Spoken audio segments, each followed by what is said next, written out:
Coming up today on the Nick Craig Show, in a twist that nobody saw coming, Wilmington's former DEI director is now suing the city for racial discrimination, plus a closed hearing yesterday with a former Secretary of State and former presidential nominee Hillary Clinton in the Jeffrey Epstein probe. We'll have all the details coming up.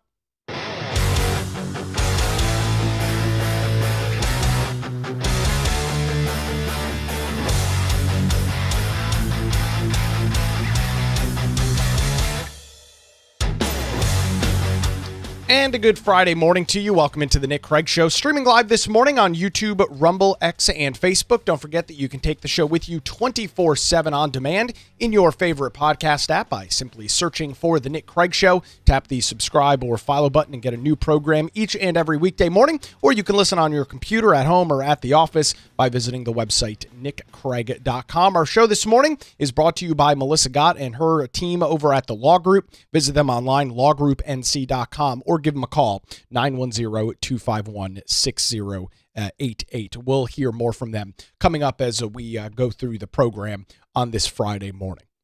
Diversity, equity, and inclusion is not a new topic. It's something that we have covered pretty heavily here on the Nick Craig Show. However, there is arguably the most ironic headline I think I have ever read coming out of our fair port city of Wilmington, North Carolina. Here's the headline for you. Former Wilmington DEI director sues city alleging racial discrimination. DEI that has seeped into, at least it seemingly is now being rolled back, thankfully. But starting in, maybe 2018, 2019, really saw a big uptick and kickstart in 2020. We began seeing DEI, diversity, equity, and inclusion, and these departments and these programs and these trainings start taking over pretty much all of the public and private sector. Not only was it taking over government, but many of you still, even to this day, may have to take these ridiculously stupid DEI trainings at your workplace and in private business. And just to kind of encapsulate how large this is from an NPR article in 2022. So this is a couple of years old. But back in 2022, NPR noted that diversity, equity, and inclusion was an estimated $8 billion industry within annual corporate spending across the board. That was in 2021 when things were really just starting to kick off. An $8 billion industry. That's insane. But that's where the numbers were. That's where the math was on all of this. And I think it is safe to assume in the years that followed 2021 that DEI continued to rise as a very prominent and large amount of corporate spending, a large amount of public spending as it relates to governments. Because let's be honest with this. Now, there is a huge difference, and I want to make sure I always lay this out. There is a massive difference between what private business does and what government does. Private business, for the most part, can do pretty much whatever they want, right? If they want to waste $10 billion a year on stupid DEI policies, that's their prerogative to do so. That's their right to do so.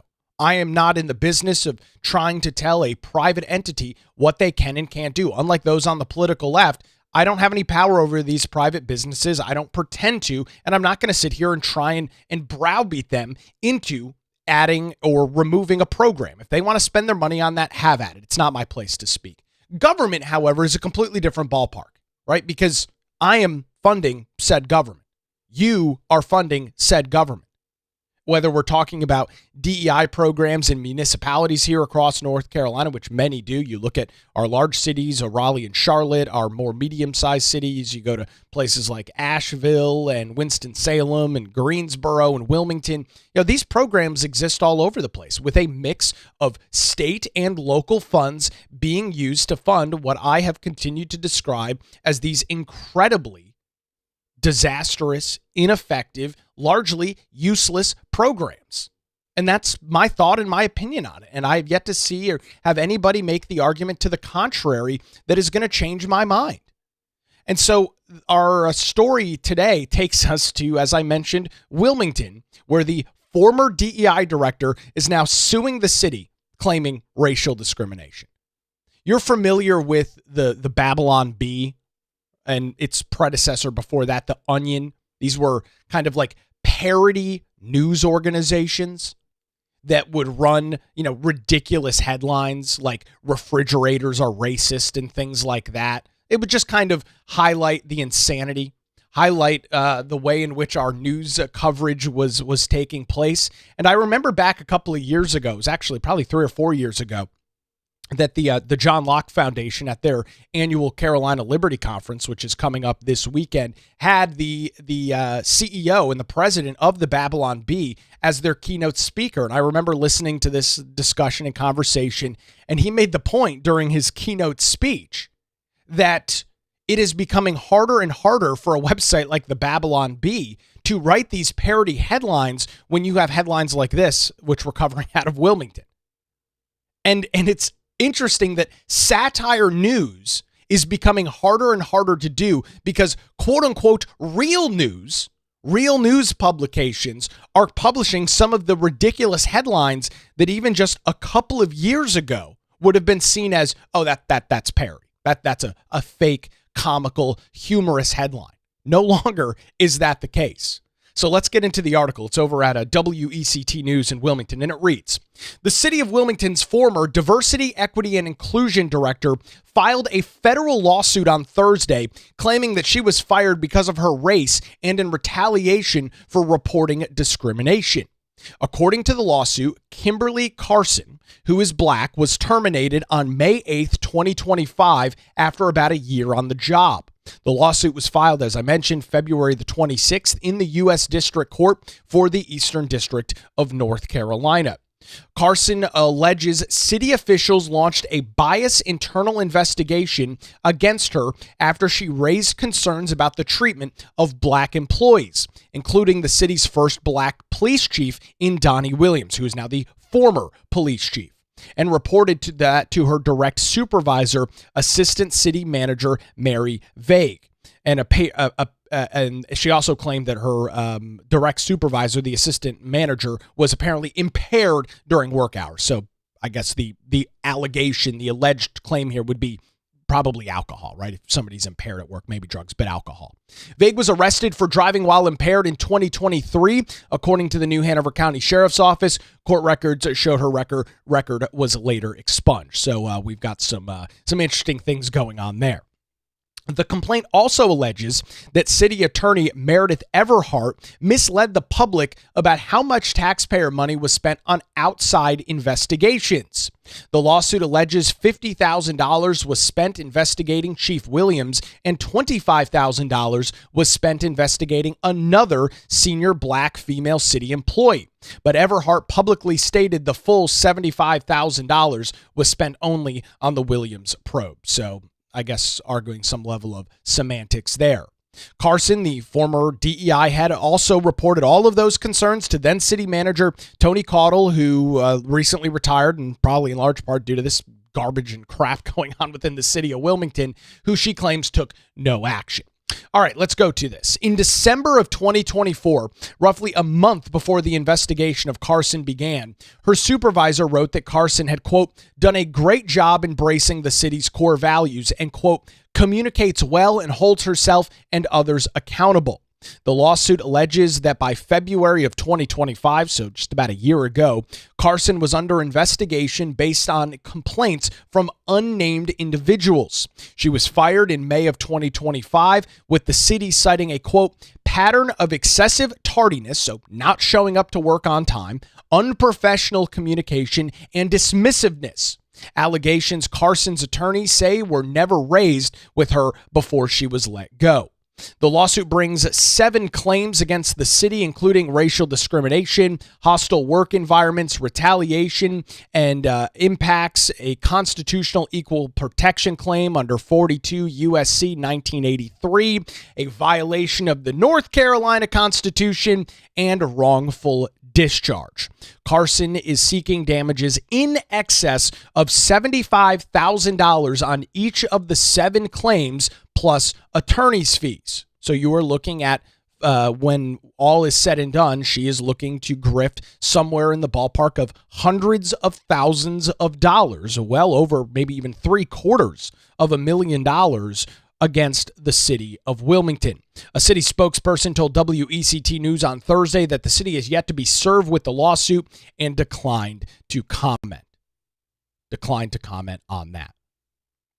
What a ridiculously stupid headline and story. Now, that's no fault of this news outlet. This is not levied directly at WECT News. They're obviously covering a federal lawsuit filed. No complaints about that at all. But just the ridiculous nature of what we're seeing going on here. Just the completely and totally ridiculous nature. The headline, once again, former Wilmington DEI director sues the city and alleges racial discrimination. That's where we're at with DEI. These programs are being cut all across the country. In large part, it is due to the fact that the Trump administration has begun a similar process within the federal government. And now, I would argue, local governments and private businesses feel like they have the ability to actually do this without getting these kind of ridiculous lawsuits levied against them. You are spending large amounts of money, large amounts of employee salaries going to these individuals as your chief diversity, equity, and inclusion officer, or in other cases, it's just known as an equity officer. And so you see these positions starting to be cut. You see these positions being rolled back by a lot of these individuals, a lot of these individual government entities. And again, you should not be surprised by that. That should not be something that is unbelievable for you to hear, because it's a real problem. It's a real risk. It's a real problem that is going on within these governments and within these private entities and within these businesses. And so as we continue to watch the rollback of this, I suspect that you're going to see a lot more of this in the coming years. That more and more of these individuals that have made large sums of money, in the cases of hundreds of thousands of dollars as public employees for cities and towns and states and other sorts of municipal governments, these individuals getting rich off the taxpayer on what I will continue to contend is an incredibly stupid position to hire somebody for. They eventually get terminated because at the end of the day, let's be perfectly clear about this, government does not have unlimited money. Whether we're talking about the state, the feds, your local government, they don't have unlimited money. Budgets are being tightened. They're coming off of years of inflation and rising costs. Budgets are having to be tightened a little bit. The belt's having to get a little bit tighter. And when these governments are looking at how they can potentially save millions of dollars a year, you begin cutting things that aren't necessary to vital operations. And I'm sorry if this is an offensive statement or comment to you. I will contend that DEI is not essential for government to provide core services. It's not. Government will continue to operate. Trash will continue to come. Water will continue to flow. Police officers will continue to respond. Fire departments will continue to respond without a DEI officer. Those things will continue. And this comes back to one of the major differences between the left and the right. And it comes back to what is the core focus of government? Those on the right, those that would identify as conservative or Republicans, would make the point that the core focus of government needs to be things like good public services, whether we're talking about parks and libraries and things like that. Public safety, that is a mix of your law enforcement arm. I think you could probably throw fire into that as kind of a first response nature, maybe trash service, things of that nature. Those are the core government services. Those are the things that I think many on the right say, yeah, that is what needs to be focused on. That is what government needs to do. Meanwhile, the city of Wilmington, according to public salary information, was paying Kimberly Carson with the title of Diversity, Equity, and Inclusion Manager a whopping $130,560 a year. $130 grand as the manager of DEI within the city of Wilmington. Folks, that is not a core government service. The city of Wilmington, the city of Charlotte, the city of Raleigh, Asheville, Greenville, Greensboro, Winston-Salem, all of our cities across the state, Durham, we can just keep listing them off. They can continue to do what they do as governments without these positions. They can. Right? You go back to something that this administration brought in the early days of the 47th, Trump brought in as the 47th president, and it was DOGE. It was the Department of Government Efficiency. And we've started to see that kind of propagate across many other levels of government. We have the DAVE Act here in North Carolina, which gives the state auditor and Dave Bolick the ability to dig into more of this, to find some of these inefficiencies, to find some of this waste, to find some of this fraud that exists in any level of government in North Carolina. And so as we continue to watch that play out, I suspect we will continue to see many of these positions eliminated, many of these employees fired. And because of that, I suspect that you're going to have these left-wing attorneys. In the case of what's going on here in Wilmington, Gary Shipman, who is known to levy these challenges, is going to be one of the individuals who is going to cheer this stuff on. They're going to try to take the city of Wilmington to the cleaners for hundreds of thousands of dollars. What is the result of that? If they lose this lawsuit, if it is proven, which I don't know if it will or won't, not like I have any of the internal evidence. If the city is not successful in this legal challenge, the city is going to have to pay this out, which means who's paying it out? You and I, right? The taxpayer. We've already paid for the salary, $130,000 a year to Kimberly Carson as the DEI manager. And now, regardless of whether the city wins or loses, staff time for attorneys is going to be used to fight this in court, as you would imagine the city will. Maybe they'll settle it. I'm not exactly sure how this is going to play out. A lot of staff time is going to be used going through and dealing with this lawsuit. So you've got taxpayer dollars there that are being expended. And if the city's not successful, a major payout, which could be potentially north of $700,000 or something like that the city will have to pay out. That's the DEI grift. Large salaries, way above the median income in any city across the state of North Carolina at $130,000 a year. I don't remember what the number is off the top of my head, but it's somewhere around $50,000 is the average salary in North Carolina. When you take your larger salaries in your larger cities, kind of add that up with some of your smaller salaries in more rural areas, I think it's in the either high 40s or low 50s in terms of the median salary across the state. This individual was making by far more than double, almost maybe even close to triple the median income, the median salary across our state. That's not good enough. 130 grand a year wasn't good enough. So now we're going to take the city to court. We're going to put more burdens and more restrictions on the taxpayers. These programs have never provided any value.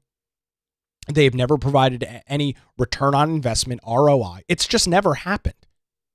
The whole thing is a complete and total disaster. It was always set up to be a total disaster, and now that it's being peeled back, you are going to see more and more of these lawsuits. You can take that to the bank. That is absolutely going to happen. You're going to have these claims made, you're going to have these arguments made, and that's what you're going to see.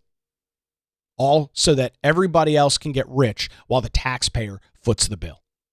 It is a complete and total waste of money. Through and through. Nothing comes of these programs. The cities, the towns are not better off because of these programs. But you've got these DEI managers making $130,000, $160,000, $200,000 a year doing what? Who has any idea? I don't know. It's a complete and total racket. It is a complete and total mess. Great comment coming in on our Rumble live chat. With a blue council, they will push to settle out of court. Yeah, probably, right? You've got 7 Democrats on the Wilmington City Council. So we'll see what the directive is there from council moving forward with this. So yeah, you're right. It's probably going to be settled outside of court. It's going to be interesting to see if we get any public commentary from city council. This will obviously come up. A lot of the discussion will, as you would imagine, take place in closed session because it is a lawsuit that has been levied against the city. Legal matters, while they're ongoing, are private, kind of confidential stuff. So you'll see that play out behind the scenes. But every once in a while, you'll see maybe some commentary, some comments rising to the level of those public meetings. So as always, I'll keep an eye on the Wilmington City Council meetings. And if anything interesting props up, I'll pass it along to you right here on the Nick Craig Show. All right, we'll grab a quick break. On the other side, we will dive into an interesting day yesterday on Capitol Hill as former Secretary of State and presidential nominee Hillary Clinton was sat down in front of a House Oversight Committee. She gave a press conference after that, claimed she had no idea who the hell Jeffrey Epstein was. We'll get into those details in just a few minutes. But before that, I want to tell you about the law group here in Wilmington and thank them for their continued support of the Nick Craig Show and remind you that when legal challenges arise, make sure you put your trust in the law group. Since 2003, their experienced attorneys have provided high-quality, affordable legal services across Eastern North Carolina. Whether you're facing a divorce, navigating real estate transactions, or maybe you're in a position where you need a strong defense. If so, the law group has your back. Their dedicated team ensures your questions are answered and issues are resolved as quickly as possible. Great news, folks. They're located in downtown Wilmington, and they're just a phone call away at 910-251-6088, or you can visit them online at lawgroupnc.com. Give them a call, 910-251-6088, or their website, lawgroupnc.com. It's the Law Group. Experience and dedication you can rely on. We appreciate Melissa Gott and her team for their continued support of the Nick Craig Show. All right, quick break as the Nick Craig Show continues on a Friday morning, streaming live on YouTube, Rumble, X, Facebook, and available 24/7 wherever you get your podcasts.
Good Friday to you. Thanks for spending part of your day with us here on the Nick Craig Show. Don't forget that if you are interested in getting access to bonus content, including daily show notes and more, you can get all of that over at patreon.com/Nick Craig. We also get together once a month and chat about all of the news and topics of the day. Those chats are exclusive to those supporting over at patreon.com/Nick Craig. You can support the show there. Our hangout will be coming up next week, excuse me. So stay tuned to your email address for that, patreon.com/Nick Craig.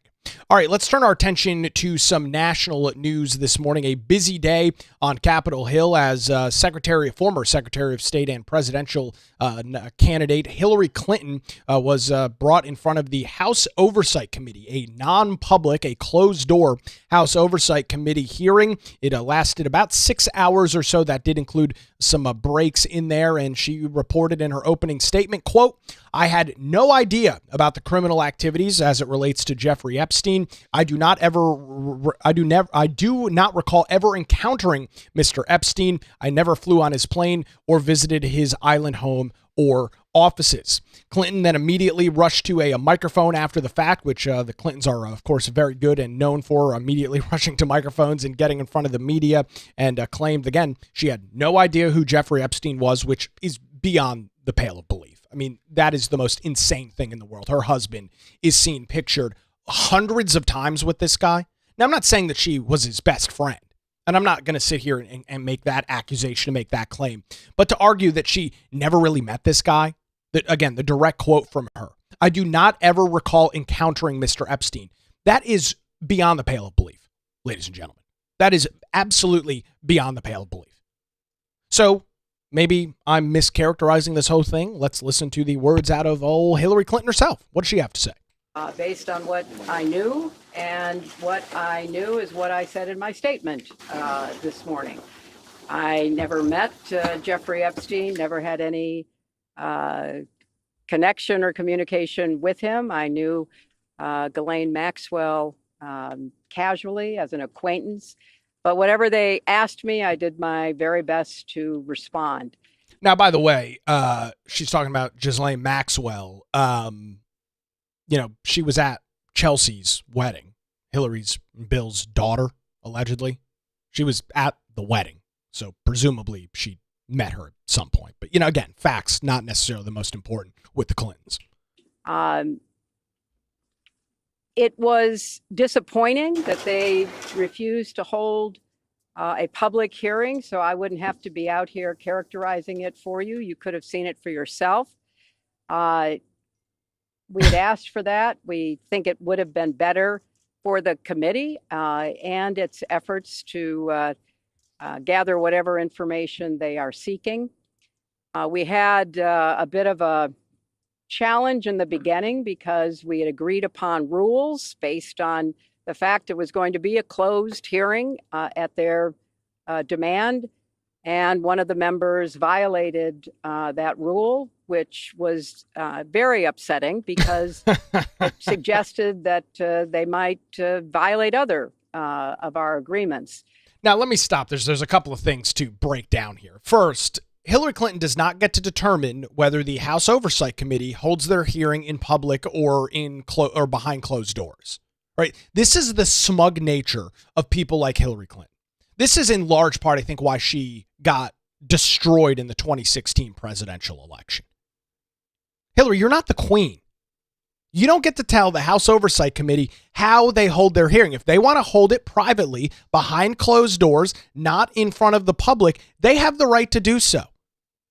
That's not how this works. This is the smug, elitist attitude of people like Hillary Clinton and why she is so unpopular and was so unelectable back in 2016. I am more important than everybody else, and I should get to decide how this goes. I should get to determine why this is playing out the way that it is. They tried skipping and did, in fact, skip a couple of these hearings, and even Democrats said, hey, we're going to hold you in contempt of court. You were subpoenaed to appear in front of this House Oversight Committee. You ignored the subpoena because, again, rules for thee, but not for me.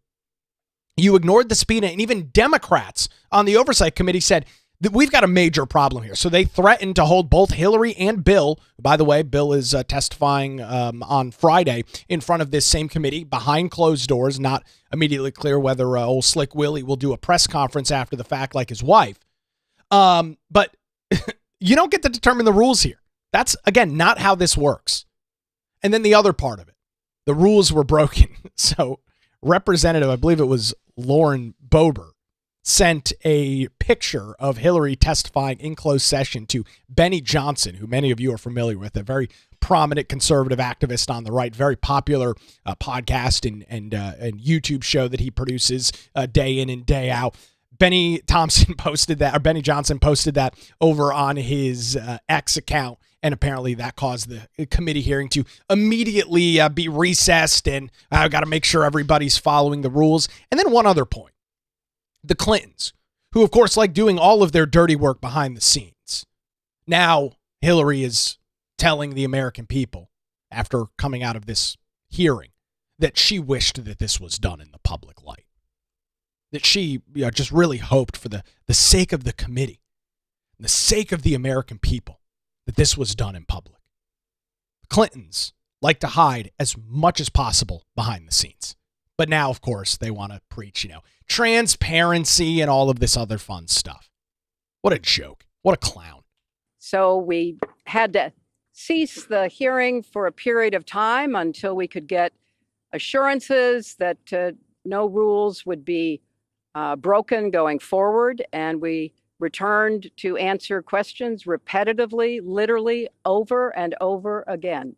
I don't know how many times I had to say I did not know Jeffrey Epstein.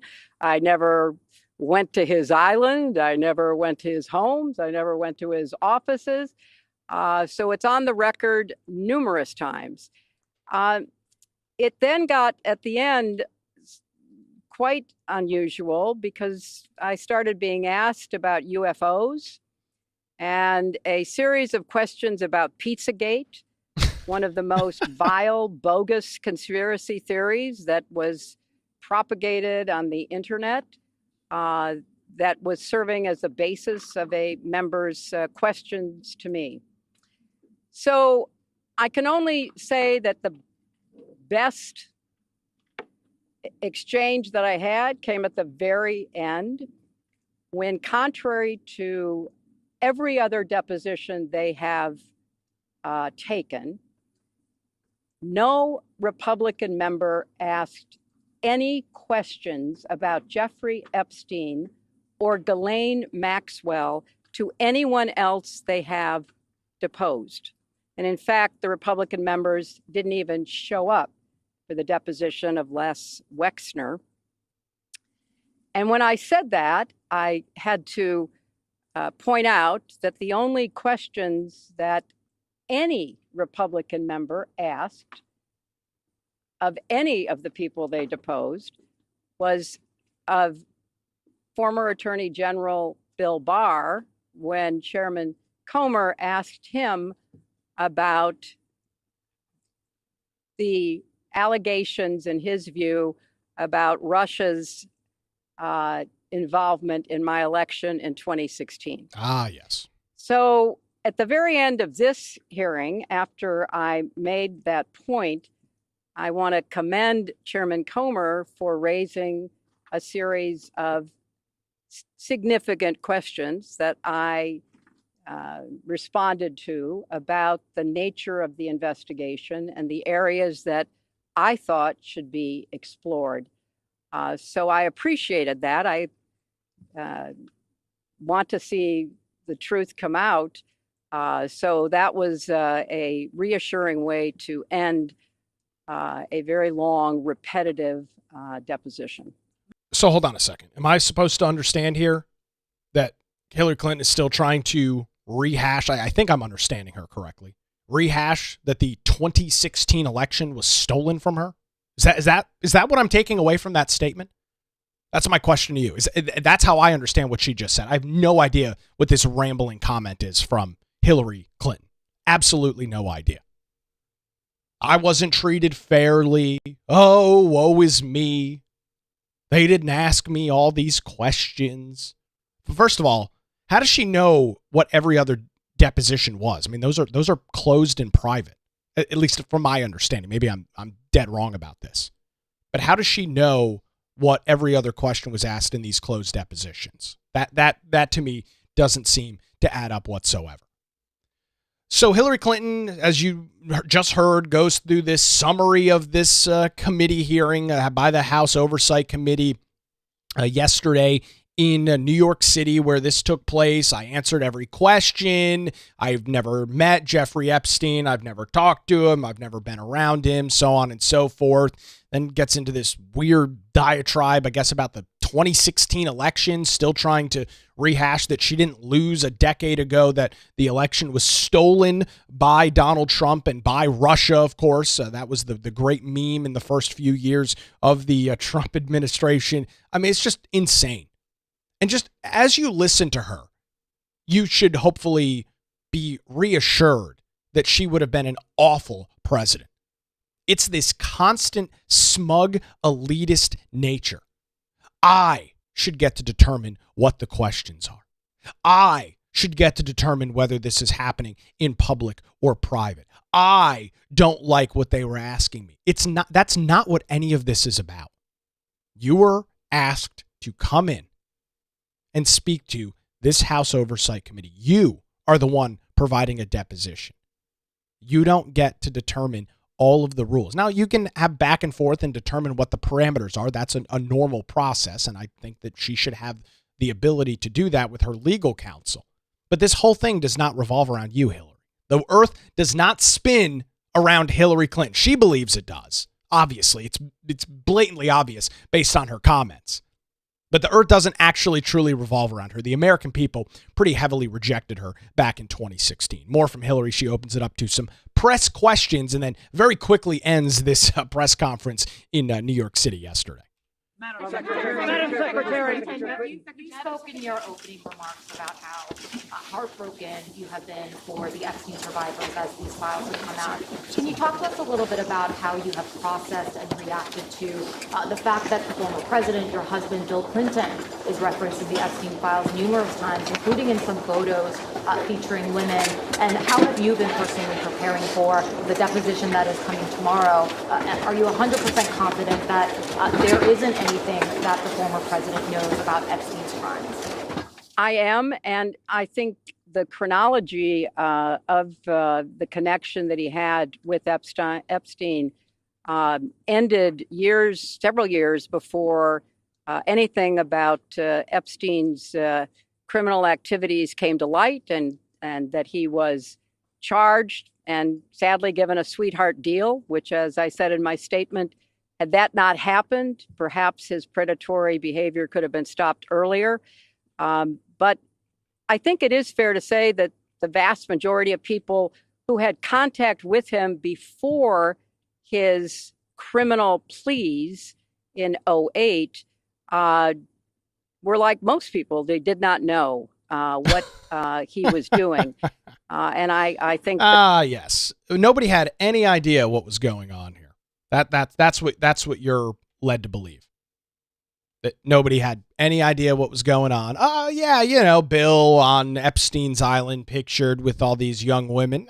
Nothing going on there at all. Nothing. Don't look into it. Nothing. Yeah, that's fine. Nothing to see there. They did not know what he was doing. And I think that that is exactly what my husband will testify to tomorrow. Madam Secretary, do you believe this was a fair hearing, and do you still want to testify publicly, even though you gave this deposition? Well, I'm not going to do it again. They had a chance to do it in public, and I wish they had done it in public. And I think they're making the wrong decision, avoiding doing it in public. Of course. I thought it was very repetitive. I thought that they asked literally the same questions over and over again, which didn't seem to me to be very productive. And then, as I said, toward the end, there were other questions that were totally off subject. So if they are going to fulfill their responsibilities to literally investigate the investigations, which is what they originally said was the scope of their work, I think they could have spent the day more productively. Again, there it is again. They didn't do it right. I would have done it differently. I'm the most important person in the world. I'm the most important person in the room. They should have done it publicly. They should have asked me different questions. Who does she think that she is? She is a washed up politician. Her husband was the president of the United States. She was the Secretary of State. That's as far as she went. She ran for president. The American people overwhelmingly rejected her because in large part of what you are witnessing right now. This smug, arrogant, elitist attitude that people like Hillary Clinton have. She is one of the most, I would argue, one of the most unlikable people in modern American politics. And I stand by that statement. Madam Secretary, can I ask? Madam Secretary. Yeah, James Matthews from Sky News. Can I ask, why was Ghislaine Maxwell invited to the daughter of Chelsea Clinton's wedding in 2010? She'd already been mentioned in a civil lawsuit by Virginia Giuffre before that. Jeffrey Epstein had already been convicted before that. So before Hillary answers this question, just in case you didn't hear it, the audio tends to be a little wonky at these press conferences. The question was, hey, Ghislaine Maxwell was at Chelsea Clinton's wedding. Why was that the case? You claimed you'd never met this lady. Let's see what old Hillary's answer is. She came as the plus one, the guest of someone who was invited. Thank you, everybody. Thank you all. And there, that's all we've got. She was a guest, and that's all.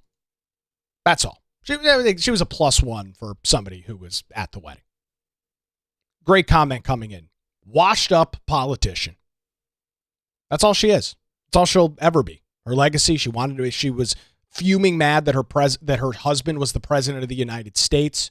She got snubbed by the Democrat Party in 2008. It was supposed to be Hillary Clinton. It ended up being Barack Obama, who would go on to serve 8 years in the Oval Office.